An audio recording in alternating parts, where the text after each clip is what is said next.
आप सभी का हमारे YouTube चैनल पर स्वागत है। कितने हुए श्री राम।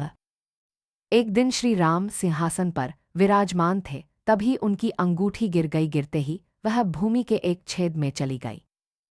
हनुमान ने यह देखा तो उन्होंने लघु रूप धरा और उस छेद में से अंगूठी निकालने के लिए घुस गए। हनुमान तो ऐसे हैं कि वे किसी भी छिद्र में घुस सकते हैं, चाहे वह कितना भी छोटा क्यों न हो।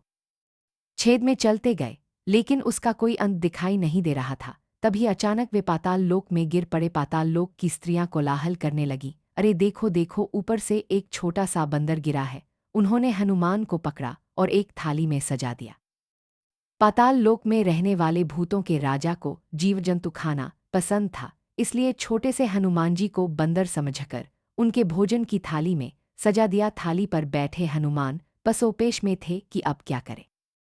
उधर श्री राम जी हनुमान जी के छिद्र से बाहर निकलने का इंतजार कर रहे थे। तभी महर्षि वशिष्ठ और भगवान ब्रह्मा उनसे मिलने आए।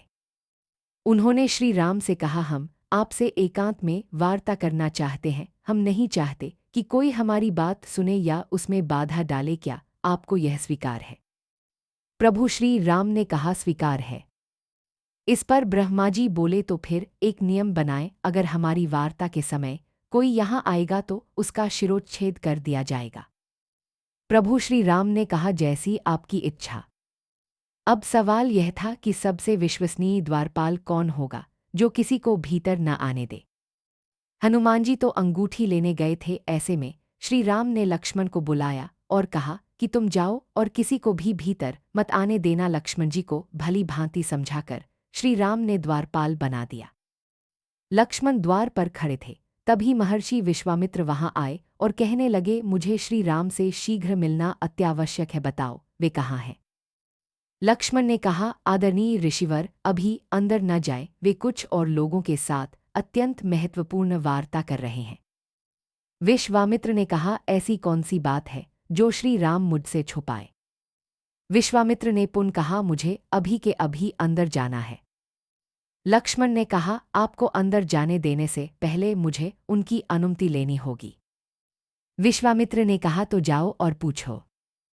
तब लक्ष्मण ने कहा, मैं तब तक अंदर नहीं जा सकता जब तक कि श्री राम बाहर नहीं आते। आपको प्रतीक्षा करनी होगी। विश्वामित्र क्रोधित हो गए और कहने लगे, अगर तुम अंदर जाकर मेरी उपस्थिति की सूचना नहीं देते हो तो मैं अपने अभिशाप से अभी पूरी अयोध्या को भस्म कर दूंगा। लक्ष्मण के समक्ष धर्मसंकट उपस्थित हो गया। वे सोचने लगे कि अगर अभी अंदर जाता हूं तो मैं मरूंगा, और अगर नहीं जाता हूं तो यह ऋषि अपने कोप में पूरे राज्य को भस्म कर डालेंगे।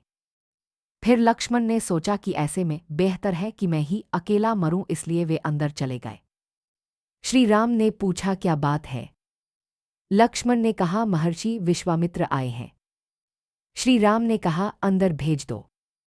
विश्वामित्र अंदर गए। एकांत वार्ता तब तक समाप्त हो चुकी थी। ब्रह्मा और वशिष्ठ जी श्री राम से मिलकर ये कहने आए थे कि मृत्युलोक में आपका कार्य संपन्न हो चुका है। अब आप अपने श्री राम अवतार रूप को त्याग कर यह शरीर छोड़ दें और पुनः ईश्वर रूप धारण करें। ब्रह्मा और वशिष्ठ ऋषि को यही कुल मिलाकर उन्हें कहना था। लेकिन लक्ष्मण ने श्री राम से कहा, भ्राताश्री, आपको मेरा शिरोच्छेद कर देना चाहिए। श्री राम ने कहा, अब हमें कोई और बात करनी ही नहीं थी तो मैं तुम्हारा शिरोच्छेद क्यों करूं? लक्ष्मण ने कहा, नहीं, आप ऐसा नहीं कर सकते। आप मुझे सिर्फ इसलिए नहीं छोड़ सकते कि मैं आपका भाई हूं। यह श्री राम के नाम पर एक कलंक होगा। मुझे दंड मिलना चाहिए क्योंकि मैंने आपके एकांत वार्तालाप में विघ्न डाला है। यदि आप दंड नहीं देंगे तो मैं प्राण त्याग दूंगा। लक्ष्मण शेषनाग के अवतार थे जिन पर विष्णु शयन करते हैं। उनका भी समय पूरा हो चुका था। वे सीधे सरयू नदी तक गए और उसके प्रवाह में विलुप्त हो गए। जब लक्ष्मण ने अपना शरीर त्याग दिया तो श्री राम ने अपने सभी अनुयायी विभीषण, सुग्रीव और दूसरों को बुलाया और अपने जुड़वा पुत्रों लव और कुश के राज्याभिषेक की व्यवस्था की। इसके बाद श्री राम भी सरयू नदी में प्रवेश कर गए। उधर इस दौरान हनुमान पाताललोक में थे। उन्हें अंतत भूतों के राजा के पास ले जाया गया। उस समय वे लगातार श्री राम का नाम दोहरा रहे थे, श्री राम श्री राम श्री राम।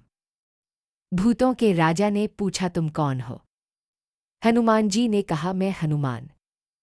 भूतराज ने पूछा, हनुमान, यहाँ क्यों आए हो? हनुमान जी ने कहा, श्री राम की अंगूठी एक छिद्र में गिर गई थी, मैं उसे लेने आया हूँ। भूतों के राजा हंसने लगे और फिर उन्होंने इधर-उधर देखा और हनुमान जी को अंगूठियों से भरी एक थाली दिखाई। थाली दिखाते हुए कहा, तुम अपने श्री राम की अंगूठी उठा लो, मैं नहीं जानता कि कौन सी अंगूठी तुम्हारे श्री राम की है। हनुमान ने सभी अंगूठियों को गौर से देखा और सिर को हिलाते हुए बोले, मैं भी नहीं जानता कि इनमें से कौन सी श्री राम की अंगूठी है। सारी अंगूठियां एक जैसी दिखाई दे रही हैं। भूतों के राजा ने कहा कि इस थाली में जितनी भी अंगूठियां हैं सभी श्री राम की ही हैं, लेकिन तुम्हारे श्री राम की इनमें से कौन सी है यह तो तुम्हें ही जानना होगा। इस थाली में जितनी अंगूठियां हैं उतने ही श्री राम अब तक हो चुके हैं। और सुनो हनुमान, जब तुम धरती पर लौटोगे तो तुम्हें श्री राम नहीं मिलेंगे।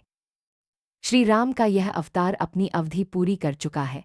जब भी श्री राम के किसी अवतार की अवधि पूरी होने वाली होती है, उनकी अंगूठी गिर जाती है, मैं उन्हें उठाकर रख लेता हूँ, अब तुम जा सकते हो। हनुमान आश्चर्यचकित होकर वापस लौट गए। आप सभी का दिन शुभ हो।